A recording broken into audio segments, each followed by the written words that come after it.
Above all, my brothers, do not swear by heaven or by the earth, or use any oaths at all. If you mean yes, you must say yes.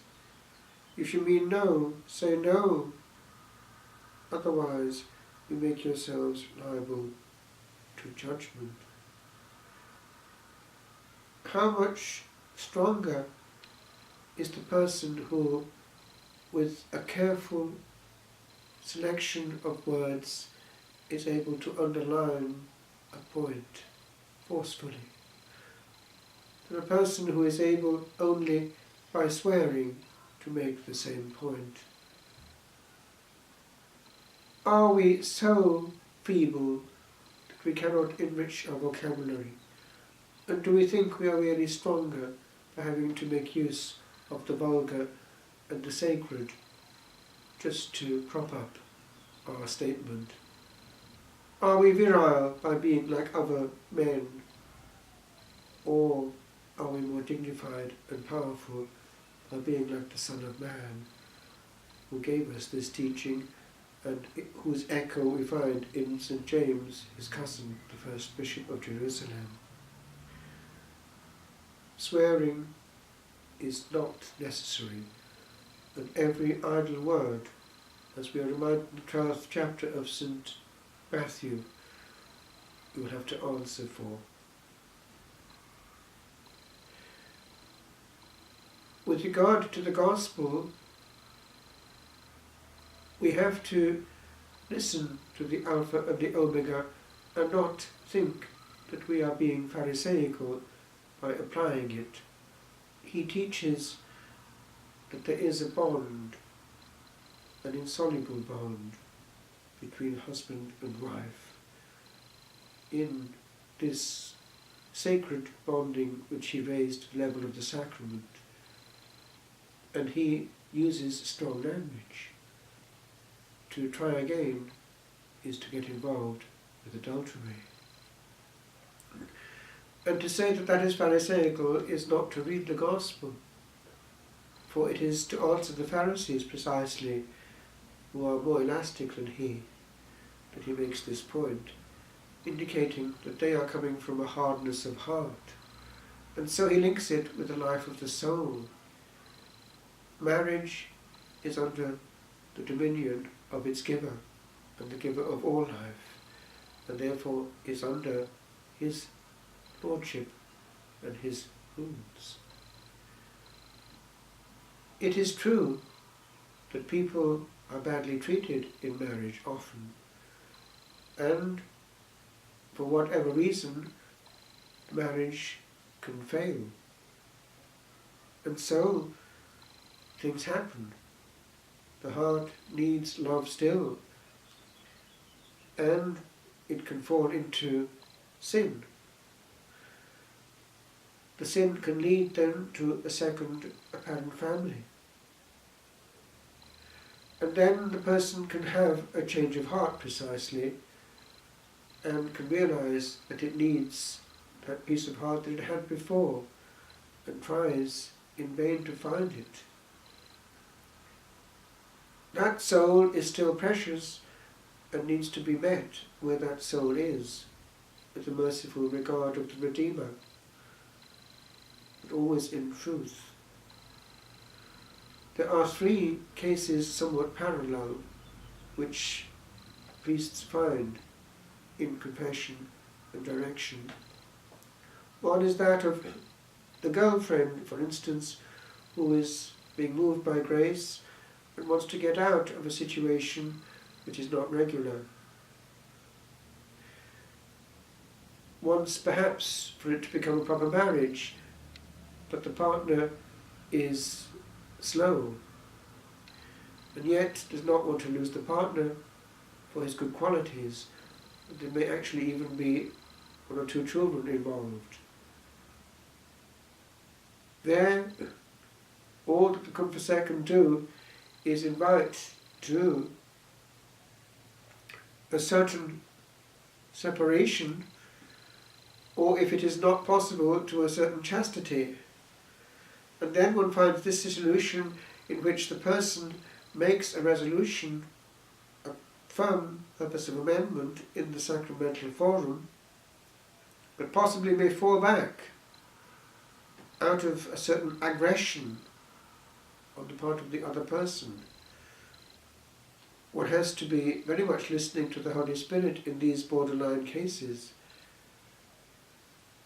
It is something which one finds again in marriage itself, when a husband is aggressing the wife, demanding certain rights, when the wife actually needs more gentleness and also care with regard to repeated pregnancies at a certain age especially. Again, all that the confessor can do is try to meet the soul where the person is at, and at the moment of absolution there has to be that firm purpose of amendment with regard to anything being not in the will of God in that sacred domain, the way it's done, and so on. Whatever happens, at the moment of absolution there has to be that resolution. And then the same with this third parallel case of people who are in a second union. It's all something of the same thing. The exercise of marital rights in a way which is outside the proper context, or in a way which is improper. When one is asked to reach out, one is indeed exercising the ministry of mercy and trying to find the soul there at risk of being cast aside and thought to be a castaway, by seeing if there is a way within that delicate realm to see if one can actually obtain a solution of at least the mode of absolution, a firm purpose of amendment. But when there are two people involved and the other person is not as fully aware, then it's extremely delicate, because the person trying to obtain grace and peace is struggling against another will. And again, all one can do is try at the moment of absolution to obtain clarity and a firm purpose of amendment. But should there then be aggression again, it's a similar case as in the other two. One is trying to see, well, at the moment of absolution, one is trying to be coherent, but as in any sin in that sacred realm of the use of sexuality, one has to be at the moment of absolution coherent, because this also applies to other areas, such as people who might have problems with regard to abuse of their own body. At the moment of absolution there has to be a firm purpose of amendment.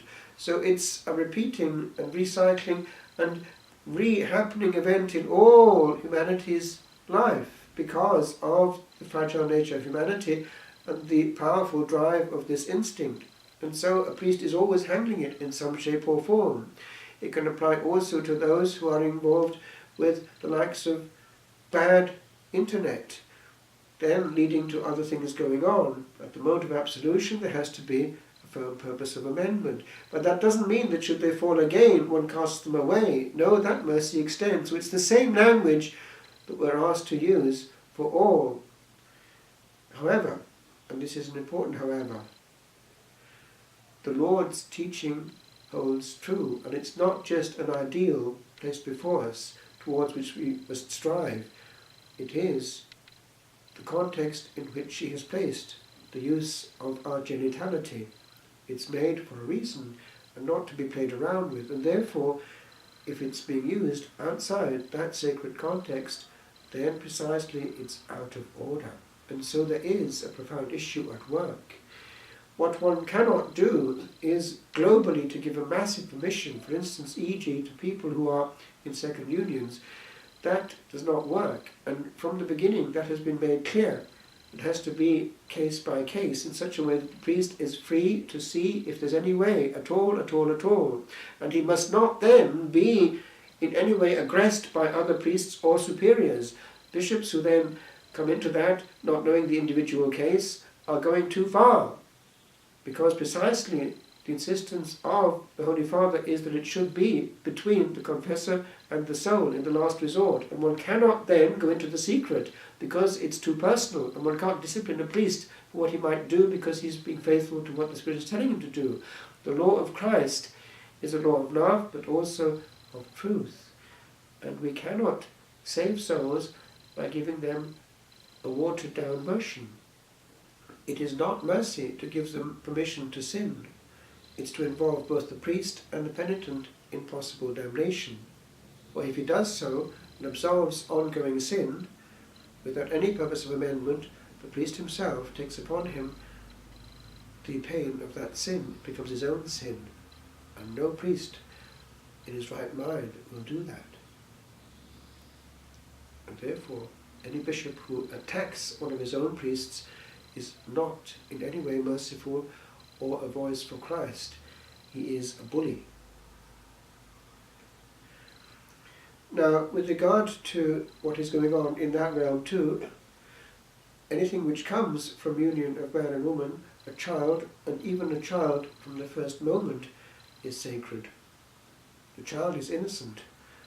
And on this day we think about the many children that could be offered on the altar of Moloch, if a vote goes one way or another in Ireland. This 25th of May is a moment in which precisely God can be relegated to irrelevance, to vote out the rights of a child, at whatever stage of its existence, is to vote out God. And God voted out is then not free to bless with the blessings that he had prepared for a land where grace was so abundant, where souls in hard times did anything to receive the bread of life, where priests were housed under great torment and stress, where people made anything rather than lose a priest. Now, what does it matter? God is of yesterday. We've grown up. Well, a child which says that soon makes enough mistakes to realize that he's grown up. Too late.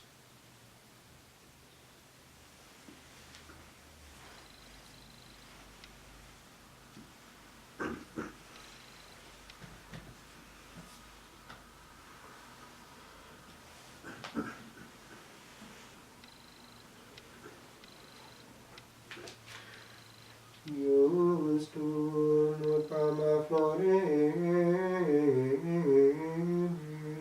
sicut cedrus Libani,